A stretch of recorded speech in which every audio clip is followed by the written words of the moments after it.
नमस्कार साथियों। Assistant professor भर्ती परीक्षा 2020 जिसकी टेस्ट सीरीज अपन देख रहे हैं, परीक्षा प्रहार के इंपॉर्टेंट क्वेश्चन, जिसका पेपर 7 जो है उसको हमने देखा है, आप लोगों ने सबमिट किया है। बहुत अच्छी तैयारी के साथ में सबमिट किया है, बहुत लोगों की तैयारी बहुत अच्छी है। नो डाउट जब रिजल्ट आएगा तब इसके सारे सकारात्मक जो पहलू हैं उनकी बात अपन सब करेंगे बाद में। अभी बात करते हैं परीक्षा प्रहार टेस्ट सीरीज जो 7 अपना जो था, उसका विषय जो था वह था एक तो दश रूपक, दूसरा नाट्य शास्त्र। जो लोग अभी भी इस प्लेटफॉर्म से नहीं जुड़े हैं वो मैं आपसे एक बात कहूंगा कि न केवल प्रश्न और उत्तर की बात करें यहाँ पर, और प्रश्न और उत्तर के साथ में ही यहाँ पर हमारे साथ में उसका व्याख्या का जो पार्ट है, और यही जो हमारी टेस्ट सीरीज विशेषता है। और डेफिनेट उनमें से एक एक क्वेश्चन के 8-8 से या 10-10 क्वेश्चन जो हैं वो बनते हैं, और वह वहां पर हमने क्लियर किया है। चलिए आज की टेस्ट सीरीज जो है उसका 7वां पेपर जो है उसका सॉल्यूशन हम देखते हैं कि नाट्य शास्त्रानुसारम शिल्पानाम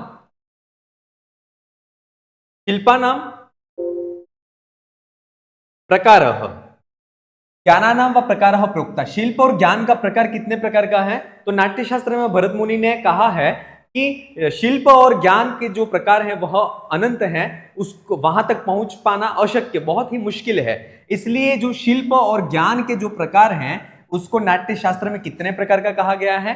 तो ये अनंत प्रकार के होते हैं। कितने प्रकार के होते हैं? अनंत प्रकार के। और इसका जो सही आंसर है वह विकल्प 3 जो है वह इसका सही आंसर था। चलिए अगले प्रश्न की तरफ बढ़ते हैं। संग्रह से अंग नास्ति, संग्रह का अंग कौन सा नहीं है? नाट्यशास्त्र के 6ठे अध्याय में एक चीज कही गई है, वह है संग्रह, कारिका और निरुक्त। 3 चीजें कही गई हैं।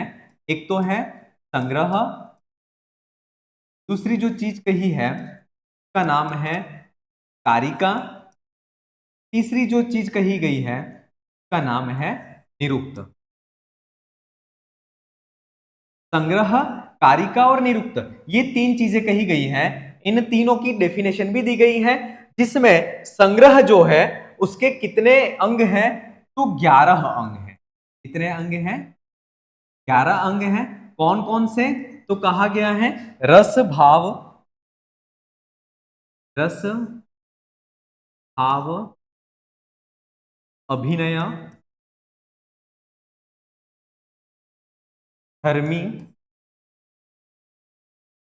वृत्ति, प्रवृत्ति, गान, रंग, स्वर, आतोद्य, 1 2 3 4 5 और 5 10। रस भाव अभिनय, धर्मी, वृत्ति, प्रवृत्ति, स्वर, वृत्ति, प्रवृत्ति, सिद्धि, स्वर, आतोद्य। एक और रह गया, उसका नाम है सिद्धि। इस प्रकार से ये संग्रह के 11 अंग हो जाते हैं। और अब इसमें से 11 में से कौन सा इसमें विकल्प में नहीं है? तो इसका जो विकल्प 4 जो है वह सही आंसर है। जो अलंकार है वह इसका अंग, संग्रह का अंग नहीं है। ठीक है, तो सही आंसर जो है वह विकल्प 4 है। संग्रह के 11 अंग हमें पता होना चाहिए। ठीक है, अगला प्रश्न, धात्वर्थ हेतु संयुक्त नाना सिद्धांत साधितम किसकी परिभाषा है? तो 6ठे अध्याय में भरत मुनि ने कहा है कि संग्रह, निरुक्त और कारिका तीनों की बात की थी। उसमें निरुक्त की परिभाषा इन्होंने स्पष्ट की है और कहा है कि नाना नामाश्रयोत्पन्नम निघट्टु निगमान्वितम धात्वर्थ हेतु संयुक्त नाना सिद्धांत साधितम। ये कारिका निरुक्त की बहुत इंपॉर्टेंट है। अभी प्रश्न मैंने यहां से बनाया है, हो सकता है यहां से प्रश्न बन करके भी आ जाए, हो सकता है एज इट इज प्रश्न भी आ जाए।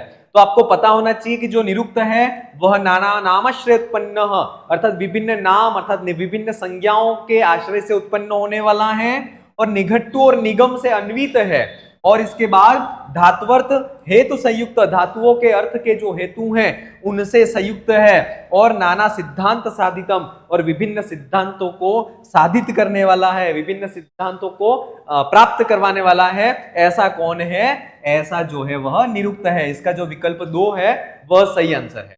ठीक है, चौथा प्रश्न, स्थायी भाव नास्ति, स्थाई भाव कौन सा नहीं है? तो आपने सुना होगा स्थाई भाव 8 है, रति हास्यस्य शोकस्य क्रोधोत्साहो भयम तथा जुगुप्सा विस्मयश्चेति स्थाई भावा प्रकीर्तिताः। तो इसमें रति हास्यस्य शोकस्य क्रोधोत्साहो भयम तथा जुगुप्सा विस्मयश्चेति सारे हैं, लेकिन भयानक जो है वह रस है। भयानक रस का स्थाई भाव जो है वह क्या है? भय जो है वह इसका स्थाई भाव है। तो जो इसका स्थाई भाव कौन सा नहीं है? तो विकल्प 2 जो है वह इसका सही आंसर होगा। ठीक है, अगले प्रश्न की तरफ बढ़ते हैं। असमीचीनम युग्मम चिनुतः, गलत बात है वह कौन सी है? तो उन्माद व्यभिचारी भावः अस्ति, त्रयस्त्रिंशत् भेदात् व्यभिचारी भावः उक्ता, प्रलय संचारी भावः अस्ति, अभिनयस्य चत्वारः भेदाः उक्ताः। ठीक है, अब जो उन्माद है वह व्यभिचारी भाव है। व्यभिचारी भाव का ही अपर नाम जो है वह क्या कहा गया है? तो ये जो है वह संचारी भाव कहे गए। क्या कहा गया है? इसका अपर नाम संचारी भाव कहे गए हैं। और व्यभिचारी भाव के 33 भेदात, 33 भेद होते हैं, याद रखना, परीक्षा में बार बार पूछा जाता है। अगला प्रश्न, अगला विकल्प प्रलय संचारी भाव अस्ति, ये बात जो है वह गलत है। प्रलय संचारी भाव नहीं है, अपितु प्रलय तो वह है, वह कौन सा भाव है? सात्विक भाव है। सात्विक भावों की संख्या कितनी है? 8 है। कौन कौन से हैं? तो स्तंभ, स्वर, स्तंभ, स्वेद, रोमांच, स्वरभंग,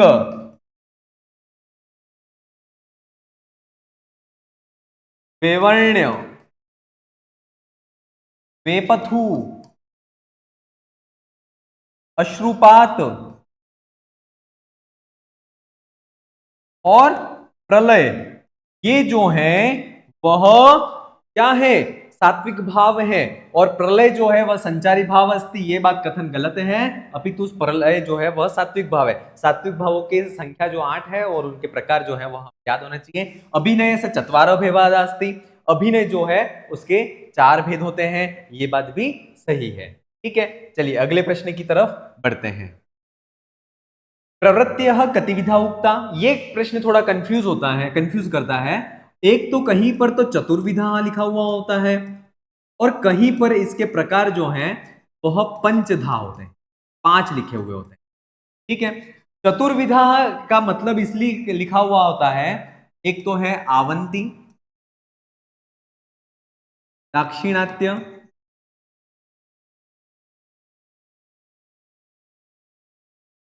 अर्धमागधी,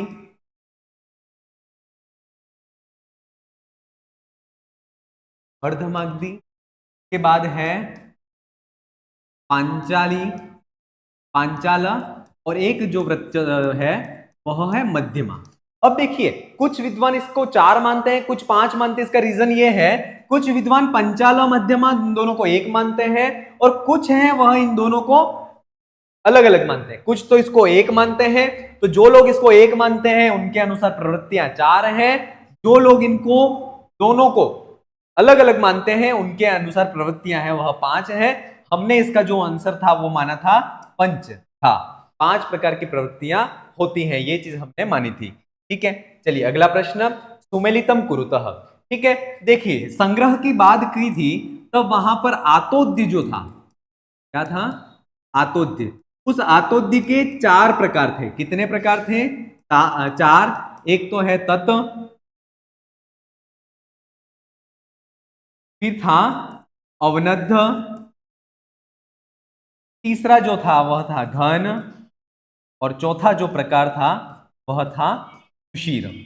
ठीक है, तो ये जो है वो वाद्य यंत्र के प्रकार थे और इसकी कारिका है, ततः तंत्रिगतम गेयम अवनद्धम तु पोष्करम घनस्तु तालो विज्ञेयम सुशीरवंश एवच। ठीक है, ततः तंत्रिगतम गेयम, सही बात है, ये दोनों ऑप्शन सही आ रहे हैं। अवनद्धम तु पोष्करम, ये दोनों भी सही है। घनस्तु तालो अर्थात ये इसका सही है। सुशीरवंश एवच, इसका विकल्प 2 जो है वह सही आंसर है। कारिका आपको भी याद हो जाना चाहिए, ततः तंत्रिगतम गेयम अवनद्धम तु पोष्करम घनस्तु तालो विज्ञेयम सुशीरवंश एवच। ठीक है, तो ये जो है वह इसका सही आंसर जो है वह विकल्प दो जो है वह सही आंसर है। केभ्यो भावा व्यवस्थिता, 8वां प्रश्न। तो इसके लिए कहा गया है यथा बीजाद भवेद वृक्षो वृक्षात पुष्पम फलम यथा तथा मूलम रसा सर्वे तेभ्यो भावा व्यवस्थिता, अर्थात जैसे बीज से जो होता है वह वृक्ष बनता है, वृक्ष से पुष्प और पुष्प से फल बनते हैं, वैसे मूलम रसः, सबका जो मूल है वह रस है, और तेभ्यो भावा, केभ्यो भावा तो रसेभ्यो भावा व्यवस्थिता, इसका विकल्प 3 जो है वह इसका सही आंसर है।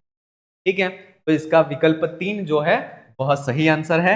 अगले प्रश्न की तरफ, समीचीन कारणात् समीचीन कार्यस्य उत्पत्ति कस्मिन् युगे युग में अस्ति। ठीक है, देखिए नाट्य शास्त्र में भरत मुनि ने 4 रसों को तो कारण माना है और 4 रसों को कार्य माना है। तो कारण जो है वह कौन से हैं और कार्य कौन से हैं, और आप सभी को पता है कारण से ही कार्य की उत्पत्ति होती है, कारण से ही कार्य की उत्पत्ति होती है। कारण जो है वह पहला है श्रृंगार, दूसरा जो है उसका नाम है रौद्र, तीसरा जो रस है वह है वीर, और चौथा जो रस है वह है विभत्स। ठीक है, ये जो 4 रस है वह तो किस रूप में है, कारण रूप, और कार्य कौन से हैं, श्रृंगार का कार्य क्या है, तो श्रृंगार का जो कार्य है वह है हास्य, श्रृंगार से जो उत्पन्न हुआ है वह हास्य, रौद्र से जो उत्पन्न हुआ है वह है करुण, वीर से जो उत्पन्न हुआ है उस रस का नाम है अद्भुत, और विभत्स से जो उत्पन्न हुआ है उस रस का नाम है भयानक। रस का नाम क्या है, भयानक। ठीक है, तो ये कारण और ये कार्य, श्रृंगार से हास्य, रौद्र से करुण, वीर से अद्भुत और विभत्स से भयानक। तो श्रृंगार रौद्र ये विकल्प सही नहीं है, ये भी सही नहीं है, ये भी सही नहीं है, विभत्स भयानक, विभत्स और भयानक जो समीचीन ये विकल्प सही है, क्योंकि इसमें कारण और कार्य का युग्म जो है वह सही है। ठीक है, चलिए अगले प्रश्न की तरफ बढ़ते हैं।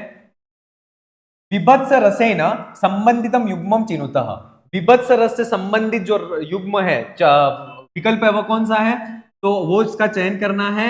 हमें सारे रसों के स्थायी भाव, देवता और वर्ण, ये चीजें हमें याद होनी चाहिए। विभत्स रस, हमने इसको पीडीएफ में मेंशन कर रखा है, विभत्स रस का जो स्थायी भाव है वह जुगुप्सा है, वर्ण है वह नील वर्ण है, देवता जो है इसके वह कौन से हैं, तो इसके देवता जो है वह महाकाल है। ठीक है, तो इसका जो विकल्प 1 है वह इसका सही आंसर है। ठीक है, चलिए अगला प्रश्न, उत्फुल्लाननं नेत्रम तु गंडेर्विकसिते रथः कस्य विषये इदम उक्तम। ठीक है, जो हास्य रस है वह 6 प्रकार का है। स्मित, स्मित, हसित, विहसित, उपहसित, अपहसित और अतिहसित। ठीक है, ये 6 प्रकार का हास्य रस कहा गया है, और ये जो परिभाषा है उत्फुल्ल आननम नेत्रम, जो आनन और नेत्र है वह कुछ विकसित होते हैं, और हमारे जो गाल हैं वह भी विकसितता को प्राप्त किस में होते हैं, तो इदम हसितम इत्यस्य, ये जो लक्षण है वह इस हसितम का है, और इसकी डेफिनेशन है उत्फुल्लाननम नेत्रम गंडे विकसितेरथ किंचित लक्षिता किंचित लक्षित दंतस्य हसितम तद्विधीयते। ठीक है, कुछ कुछ अस्पष्ट दांत भी दिखाई देते हैं, तो वह हसित जो है उसका लक्षण है। चलिए अगला प्रश्न, नाट्य शास्त्रानुसारम बद्ध बंधन विद्रवोपघात व्यसन संयोगादि भी विभाव उपजायते, कौन सा रस जो है वह इन विभावों से उत्पन्न होता है। आपको एक चीज याद होनी चाहिए, वह है एक तो प्रत्येक रस का विभाव, ठीक है, दूसरा अनुभाव, तीसरा जो है वह है संचारी भाव। ये तीनों चीजें हमें प्रत्येक रस की पता होना चाहिए कि नाट्य शास्त्र के अनुसार वध बंधन विद्रवोपघात व्यसनादि संयोगे इन विभागों के द्वारा कौन सा रस उत्पन्न होता है? तो इनके द्वारा जो उत्पन्न होने वाला जो रस है उसका नाम है करुण रस। का नाम क्या है? करुण रस। और ये इसका जो है वह सही उत्तर है। ठीक है, तो ये करुण रस के विभाव है, ये हमें पता होना चाहिए। शस्त्र प्रहार भूयिष्ठ उग्र कर्म क्रियात्मक रस अस्ति, ये भी कारिकाओं में से लिया गया प्रश्न है।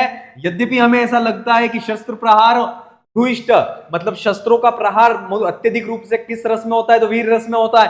तो इसका उत्तर हम गलती से कहीं वीर रस लगा दें कि शस्त्रों का प्रहार तो वीर रस में होता है, लेकिन साथियों एक चीज ध्यान रखना कि हर चीज का हमें मतलब डीप में जाकर के पढ़ना है। इसका वीर रस नहीं होकर के इसका सही जो उत्तर होगा वह होगा रौद्र रस होगा। ये याद रखना, शस्त्र प्रहार भूयिष्ठ उग्र कर्म क्रियात्मक रसः क, तो वह रौद्र रस है। इसका सही आंसर जो है वह विकल्प 2 जो है वह सही आंसर है। नाट्य शास्त्रानुसारम करुण रसः कतिविध स्मृतः, करुण रस जो है वह 3 प्रकार का है। कौन कौन सा है नाट्य शास्त्र के अनुसार? एक तो है धर्मोपघातज,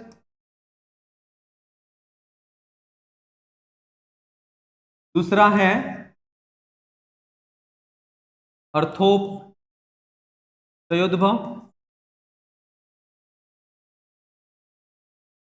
तीसरा जो है वह है शोककृत।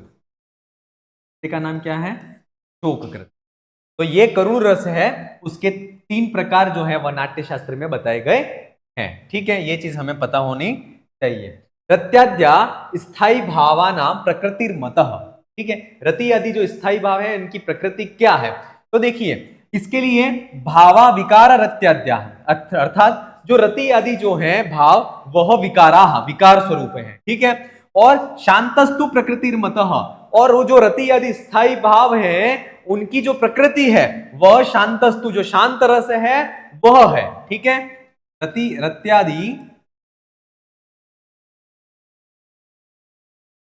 रत्यादि जो है वह विकार है। क्या है? विकार है। और प्रकृति क्या है? प्रकृति कौन सी है? तो प्रकृति जो है वह शांत रस है। कौन सा रस है? शांत रस है। और विकार प्रकृति जाता, ये विकार हैं वह प्रकृति से उत्पन्न होते हैं, पुनः तत्रेव लियते, और वापिस इसी में वह समाहित हो जाते हैं। तो इसका जो सही आंसर है वह शांत रस है। विकल्प 4 जो है वह इसका सही आंसर होगा। ठीक है, चलिए। पाठ्यम च गेयम च शुक श्राव्यतरम कुत्र भवेत, जो गेय गीत है या पाठ्य जो उच्चारित हो किया जा रहा है नाट्य मंडप में, वह किस मंडप में सुखपूर्वक सुना जा सकता है? तो इसका जो सही आंसर था वह है मध्यम नाट्य मंडप। देखिए विकृष्ट 3 प्रकार के नाट्य मंडप होते हैं, विकृष्ट, चतुरस्त्र, और तीसरा जो होता है वह होता है त्रयस्त्र। और प्रत्येक नाट्य मंडप ज्येष्ठ, मध्यम और अवर या अधम के भेद से 3 प्रकार का होता है। प्रत्येक नाट्य मंडप ज्येष्ठ, मध्यम और अवर, इन 3 भेद से 3-3 प्रकार का होता है। और उसमें जो मध्यम नाट्य मंडप है वह सर्वश्रेष्ठ है। प्रेक्षाणाम ग्रहाणाम सर्वे प्रशस्तम मध्यमम स्मृतम तत्र पाठ्यम च गेयम च शुक श्राव्यतरम भवेत। ठीक है, वही चीज यहां पे बताई जा रही है कि जो मध्यम नाट्य मंडप है वह बहुत अच्छा है, क्योंकि वहां पर जो पाठ्य और गीत है वो स्पष्ट तरह से व्यक्ति सुन सकता है। ठीक है, चलिए अगले प्रश्न की तरफ बढ़ते हैं। असमीचीनम युग्मम चिनुतः अष्टबालात्मकम लिक्षा भवेत, लिक्षाष्टकम युका भवेत, युकास्त्वष्टो बालः भवेत, चतुर्हस्तो दंडः भवेत। जैसे कि आपको पता है एक परिमाण से संबंधित एक कारिका नाट्य शास्त्र में आती है, वह है अणुरजश्च बालश्च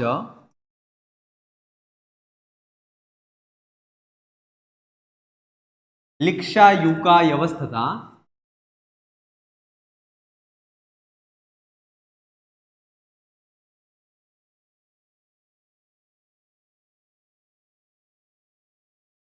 अंगुलम च तथा हस्तो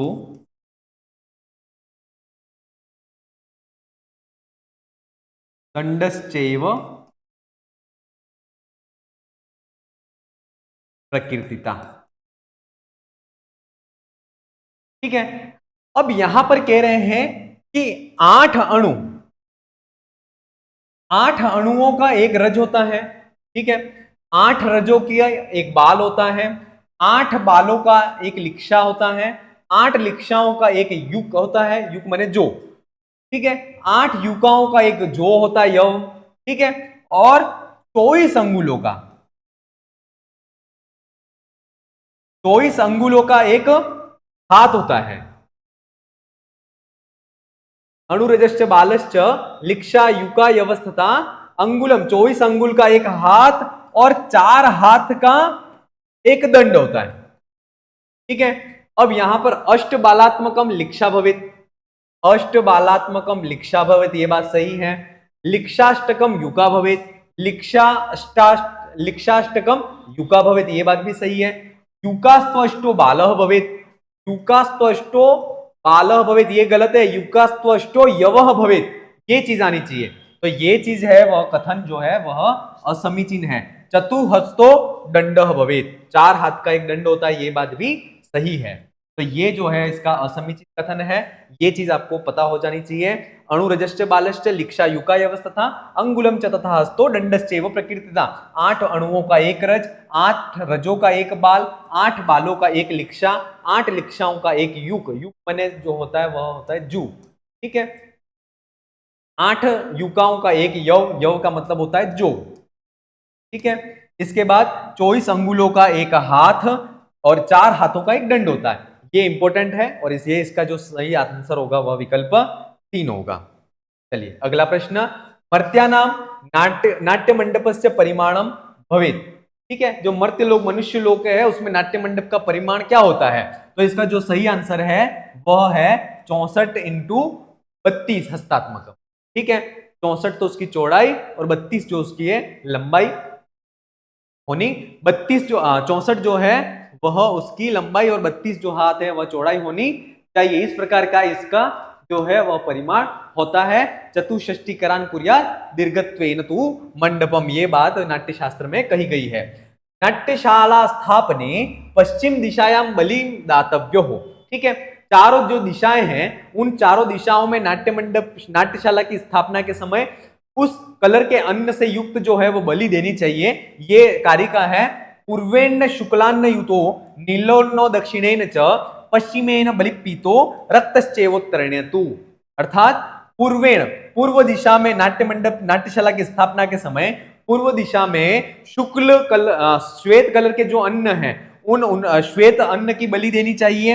इसके बाद दक्षिण दिशा में नीले कलर के जो अन्न है, नीला कलर के जो अन्न है उनकी बलि देनी चाहिए। पश्चिमेन बलि पीतो, पित्त कलर है ना, पित्त अन्न जो है, पीले जो अन्न है उनकी पश्चिम दिशा में बलि देनी चाहिए। और उत्तर दिशा में रक्त अन्न की बलि देनी चाहिए। मतलब वहां पर उन दिशाओं में इन अन्नों, इन कलर के, इन वर्ण के जो अन्न है उनको वहां पर हमें चढ़ाना चाहिए, ये बात कह रहे हैं। प्रश्न है पश्चिम दिशायाम बलिम दातव्यो, पश्चिम में न बलि पीतो अर्थात पीलान्न युतो। इसका जो विकल्प होगा वह विकल्प 3 जो है वह सही है। और ये चारों दिशाओं में कौन कौन सी बलि देनी है ये हमें पता होना चाहिए, ये इंपॉर्टेंट है। इस कारिका को भी आपको बहुत अच्छी तरह से देख लेना है। भित्ति कर्मणि निवृत्ते किम कर्तव्यम। ठीक है, ये एज इट इज कारिका है कि भित्ति कर्म से निवृत्त होने पर स्तंभा नाम स्थापना कृता, अर्थात हमें स्तंभ की स्थापना करनी चाहिए। ठीक है, चलिए अगला प्रश्न, शूद्र स्तंभ स्थापना समय किम दातव्यो। ठीक है, शूद्र स्तंभ की देखिए स्तंभ 4 हैं, ब्राह्मण, क्षत्रिय, वैश्य और शूद्र। ठीक है, ये 4 क्या है? 4 स्तंभ हैं। इन 4 स्तंभों की स्थापना के समय क्षत्रिय स्तंभ की स्थापना करें तो ब्राह्मणों को गुड़ोदन देना चाहिए। ठीक है, गुड़ और चावल। वैश्य स्तंभ की स्थापना करें तब घृतोदन।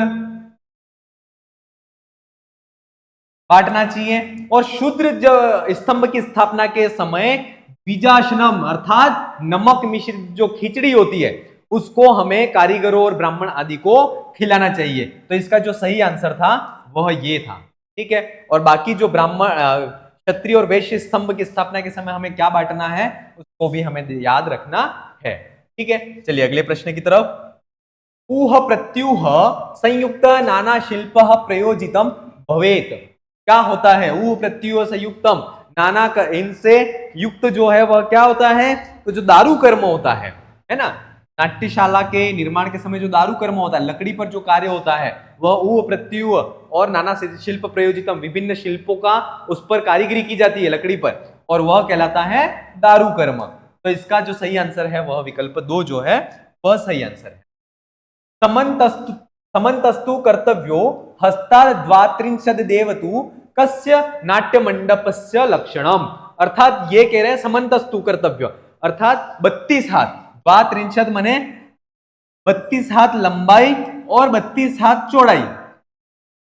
ठीक है, 32 हाथ लंबाई 32 हाथ चौड़ाई, इस प्रकार से समान लंबाई चौड़ाई वाला जो नाट्य मंडप होता है, ऐसा नाट्य मंडप का लक्षण किसका है, तो ये जो लक्षण था वह किसका था, चतुरस्त्र नाट्य मंडप है उसका ये लक्षण कहा गया था। तो इसका जो विकल्प है वह विकल्प 2। देखिए विकृष्ट, चतुरस्त्र और त्रयस्त्र तीनों नाट्य मंडपों के जो परिमाण है वह हमें पता होना चाहिए। विकृष्ट जो है इसको आयताकार कहते हैं, कैसा कहते हैं, आयताकार कहते हैं। चतुरस्त्र को जो है उसको वर्गाकार कहते हैं, और त्रयस्त्र जो है इसका जो आकार है वह त्रिभुजाकार होता है। कैसा होता है, त्रिभुजाकार होता है। ठीक है, तो ये इसका जो सही आंसर है वह विकल्प 2 जो है वह इसका सही आंसर है। तीसरा प्रश्न, न यत्र दुखम न सुखम न द्वेषो नापि मत्सर कस्य विषय इदम उत्तम। जहां पर न तो सुख है न दुख है न द्वेष है न ईर्ष्या, वह कौन सा रस है, तो न यत्र दुखम न सुखम न द्वेषो नापि मत्सर समः सर्वेषु भूतेषु स शांतः प्रतितो रसः। वह रस कौन सा है, तो वह जो रस है वह शांत रस है। कौन सा रस है, शांत रस है, और वे इसका विकल्प जो है वह सही आंसर है। ठीक है, चलिए अगला प्रश्न, अशक्ता भगवन देवा अयोग्या नाट्य कर्मणि कस्य कथनम अस्ति एतत्। जब नाट्य मंडप के मंचन, नाट्य के मंचन की बात आती है तब ब्रह्मा जी हैं वह इंद्र को बुला करके कहते हैं कि आप इस नाट्य को मंचन, इस नाट्य का मंचन कीजिए। तब नाट्य इंद्र जो है वह कहते हैं कि भगवान हम तो नाट्य के ग्रहण या इसके मंचन या इसको प्रयोग करने में अशक्त हैं, आप ऋषि जो हैं इन ऋषियों को बुलाओ और इन्हें आदेश दें कि आप ही इनका मंचन करें। तो इसका ये जो कथन है वह किसका था, तो ये जो कथन है वह इंद्र का था। ठीक है, चलिए अगला प्रश्न, नीलादि रूपवत नाट्यम दृश्यमानतया किम उच्यते। ठीक है, तो आपने 10 रूपक में देखा होगा रूप की जो परिभाषा है वह कही गई है, रूपक रूपम दृश्य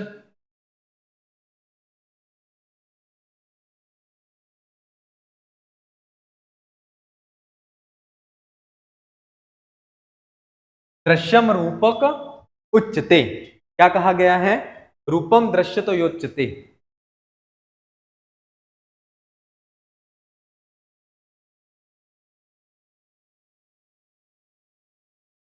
ठीक है, इसकी वृत्ति में कहा गया है कि जो दृश्यमान होने के कारण जो नाटक है वह उसकी रूप संज्ञा होती है। कौन सी होती है, रूप, और वहां पर उदाहरण दिया गया है नीलादि रूपवत।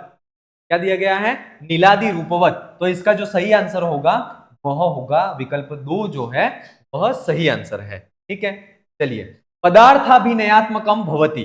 ठीक है, तो पदार्थाभिनय नयात्मकम जो होता है वह नृत्य होता है, और नृत्य को ही दूसरा जो कहा गया है वह मार्ग कहा गया है।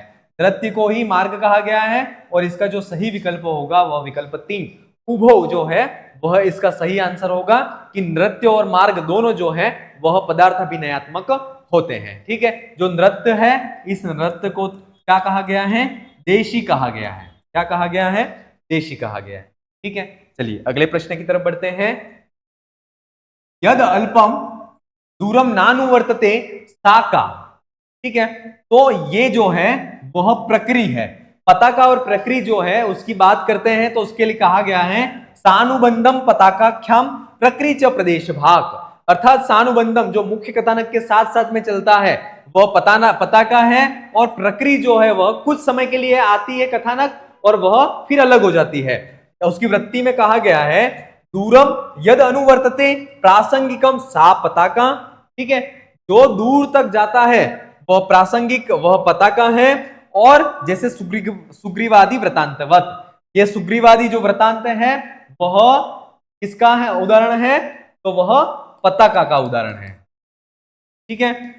और प्रकृति जो है यद अल्पम दूरम न अनुवर्तते, यद अल्पम दूरम न अनुवर्तते सा प्रकृति, वह क्या है प्रकृति है, और इसका सही वह विकल्प 2 जो है वह इसका सही आंसर है, ठीक है। अगले प्रश्न की तरफ बढ़ते हैं।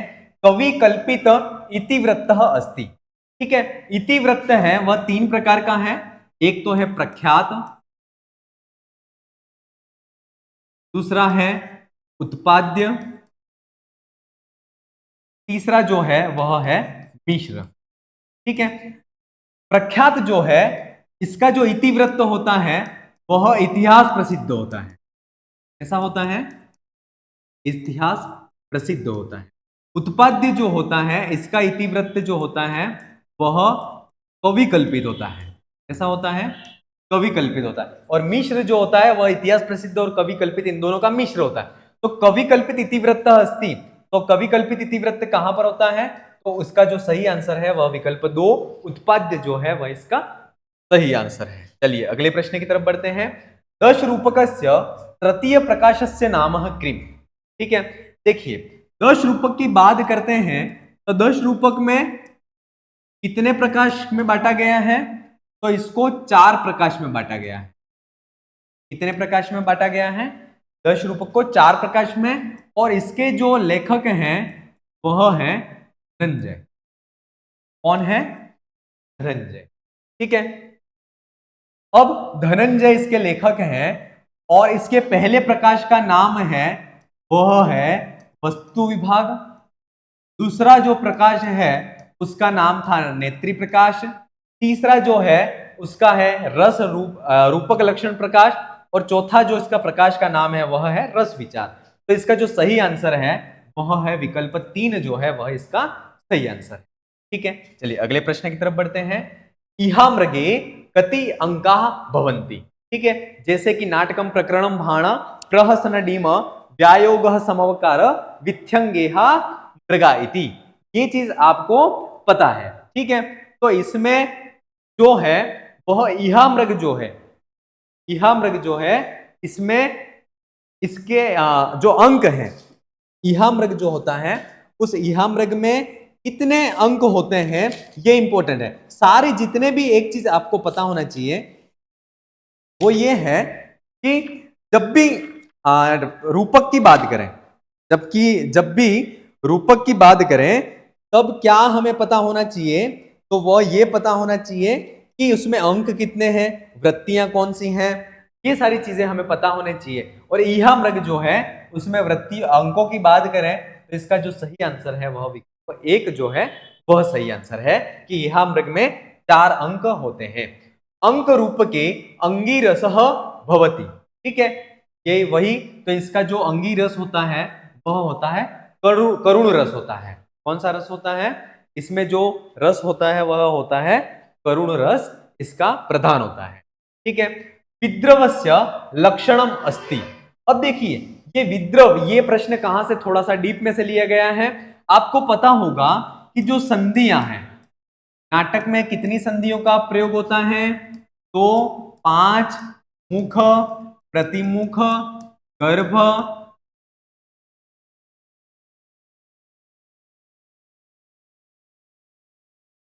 निर्वहन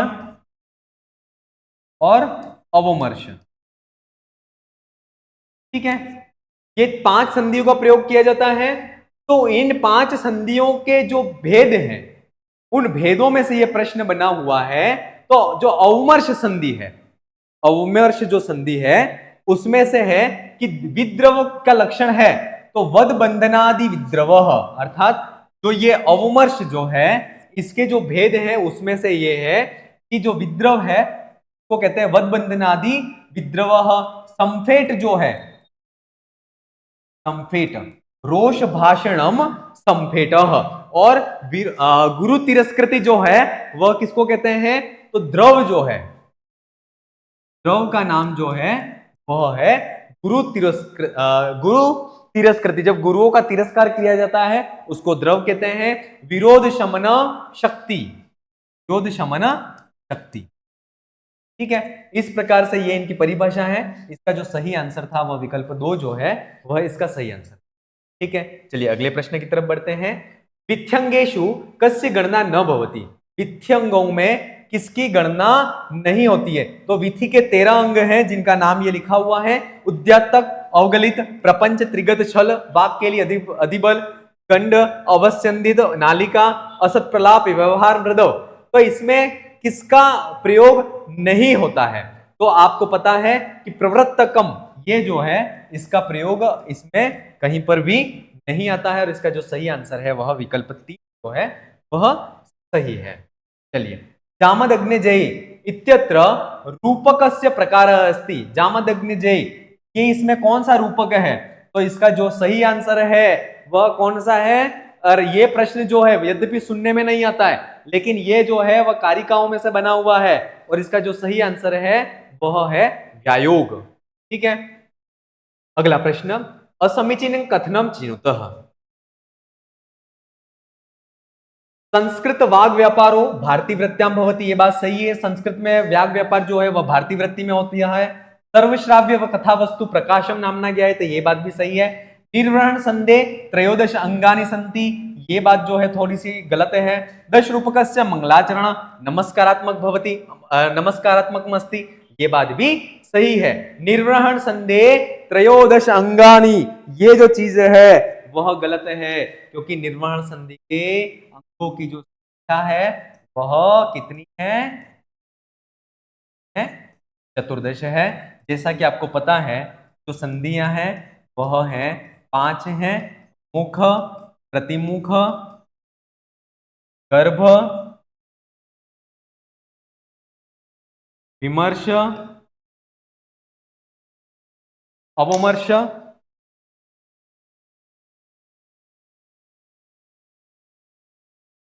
और निर्वहन।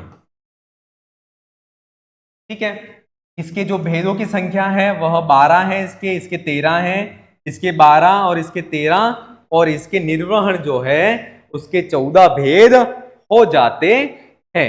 ठीक है, तो ये जो है, ये जो इसका कथन है वह सही नहीं है। ठीक है, चलिए अगले प्रश्न की तरफ बढ़े। नाट्य शास्त्रानुसारम नाट्यम उद्विग्न चेतसाम कृते किम भवति। क्या करता है उद्विग्न चेतस के लिए? तो वह उसको धैर्यता, धृति जो है वह देता है, और इसका सही विकल्प है वह विकल्प 4 जो है वह इसका सही आंसर है। अगला प्रश्न, धनंजय मतय भूय से फल लाभाय औत्सुक्यम मात्र भवति। देखिए, नाट्य में कार्यावस्था, कार्यावस्था वह है 5 है। कौन कौन सी? तो कहते हैं आरंभ, यत्न, प्राप्त्याशा, नियताप्ति और फलागम। ठीक है, ये कार्य अवस्था 5 है, और इसमें औत्सुक्य मात्र आरंभ फल लाभाय भूय से ये परिभाषा है, और इसका विकल्प जो 1 है वह सही है। आरंभ जो है वह इसका सही आंसर है। ठीक है, चलिए अगले प्रश्न की तरफ। पताका प्राप्त्याशा योगात संधि जायते। देखिए, संधि की बात करें, एक तो है मुख, प्रतिमुख, गर्भ, अवमर्श और निर्वहन। जैसे कि आपको पता है कि जो संधियां हैं वह कार्यावस्था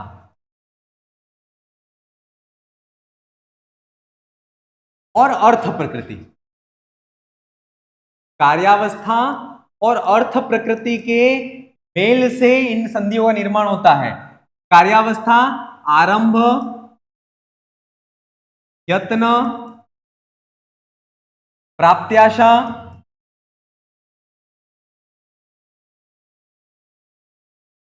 नियताप्ति, फलागम। ठीक है, यहां पर है अर्थ प्रकृति है, बीज,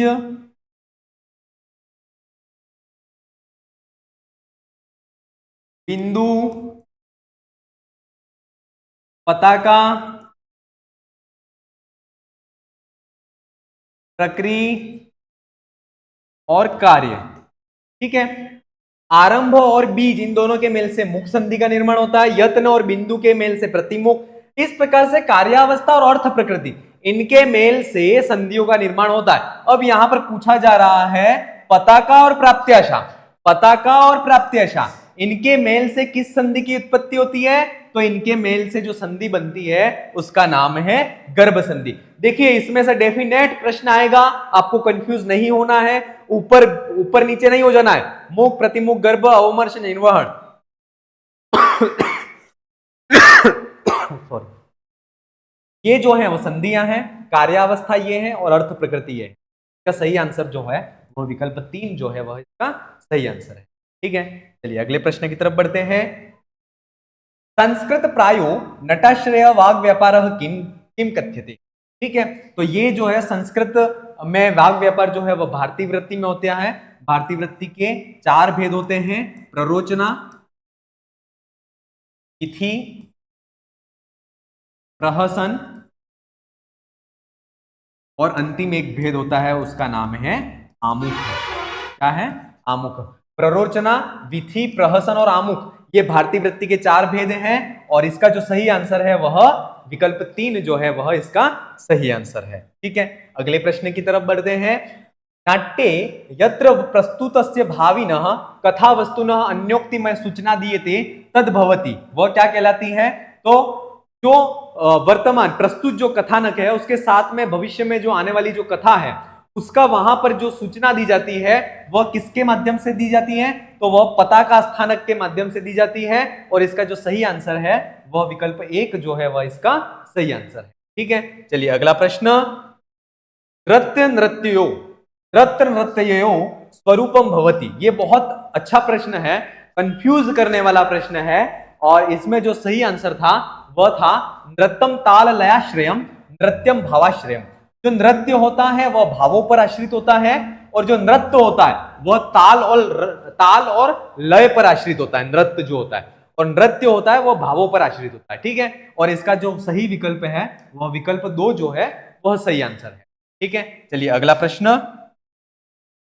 ब्रह्मणा परिकल्पिते नाट्ये निम्नांकितेषु किम नास्ति, ब्रह्मा के द्वारा जो परिकल्पित जो नाट्य है उसमें कौन सा वैशिष्ट्य नहीं है इसका? सर्वेषां हितोपदेश जननम, त्रैलोक्यस्य भावानुकीर्तनम, काले विश्रांति जननम, जनानाम सत्रास कारणम।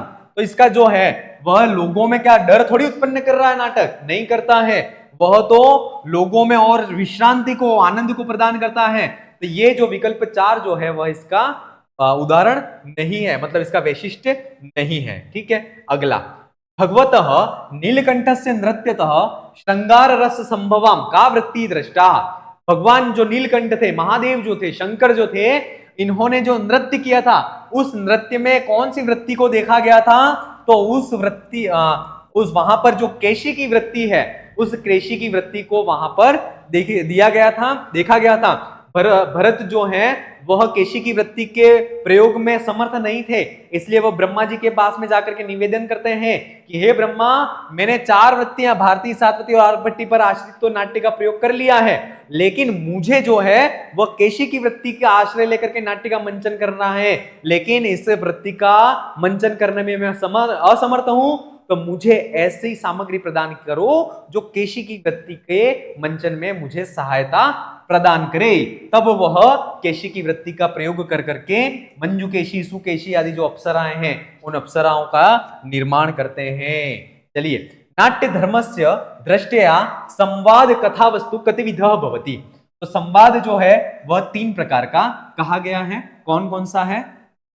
तो एक तो है अश्राव्य,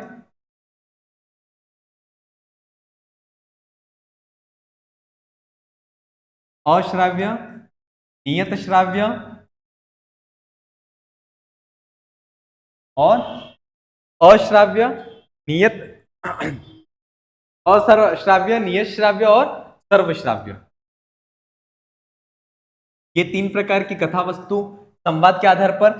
सर्वश्राव्य को प्रकाश के नाम से भी जाना जाता है, अश्राव्य को स्वगत नाम से भी जाना जाता है, और नियत श्राव्य है, इसके 2 भेद हैं, जननांतिक और अपवारित।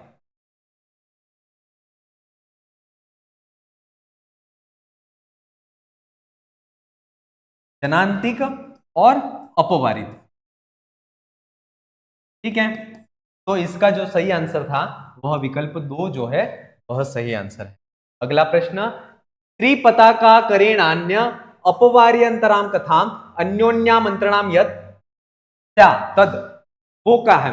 देखो, त्रिपताका करण एक अवस्था होती है जिसमें ऐसे इस तरह से कोई अवस्था होती है जिसमें अपनी जो बात है ना, अपनी बात पास वाले को पता नहीं चले, अपने बोलचाल, अपने होठों के आकृति से भी शब्दों का पता नहीं चले, इस कारण से त्रिपताका आकृति का प्रयोग करके एक बात जो है मंत्रणा जो वो किसी और से छुपानी होती है, तो वह कहां पर प्रयोग की जाती है? तो जनांतिक जो है, उस जनांतिक में इसका प्रयोग है वह किया जाता है। इसका विकल्प 1 जो है वह सही आंसर होगा।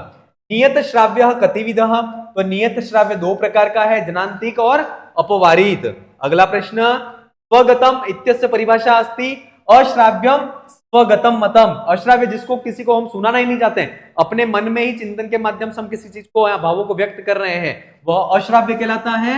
और इसकी डेफिनेशन ये होगी, अश्राव्य स्वगतम मतम। अर्थोपक्षेपकाः कतिविधः भवति, तो अर्थोपक्षेपक जो है वह पंचविधः 5 प्रकार के कहे गए हैं। कौन कौन से? तो विष्कंभक, चूलिका, विष्कंभक, चूलिका, प्रवेशक, अंकास्य और अंकावतार। ये जो है वह अर्थोपक्षेपक जो है वह कितने प्रकार के हैं? 5 प्रकार के कहे गए हैं। याद रखना, ये अर्थोपक्षेपक के 5 प्रकार बहुत इंपॉर्टेंट है, पूछे भी जाते हैं परीक्षा में। किम नाम लीला मधुकर, लीला मधुकर जो नाम है वह किस विधा का ग्रंथ है? तो ये जो है इसका जो सही आंसर होगा वह विकल्प 3 जो है वह इसका सही आंसर है। ये जो लीला मधुकर जो रचना है वह भाण के अंतर्गत आती है। किसके अंतर्गत आती है? भाण के अंतर्गत आती है। और इसका सही आंसर है वह विकल्प 3 जो है वह सही आंसर है। इस प्रकार से आज की इस क्लास के माध्यम से हमने टेस्ट पेपर जो 7वां था उसका सॉल्यूशन देखा। अगले पेपर के साथ में आप अपनी तैयारी को बहुत अच्छी तरह से करें। बस एक ही लक्ष्य होना चाहिए कि मुझे किसी भी प्रकार से सिलेक्शन लेना है। प्रश्नों का नेचर, प्रश्नों की प्रकृति कितनी भी टफ क्यों नहीं हो, मैं उस डीप तक जाकर के तैयारी करूंगा और मुझे एक पोस्ट किसी भी प्रकार से लेनी है। इस मकसद को लेकर के आप अपनी तैयारी को कीजिएगा। डेफिनेट ये जो पोस्ट है, ये जो परीक्षा है उसको आप सभी पास करेंगे।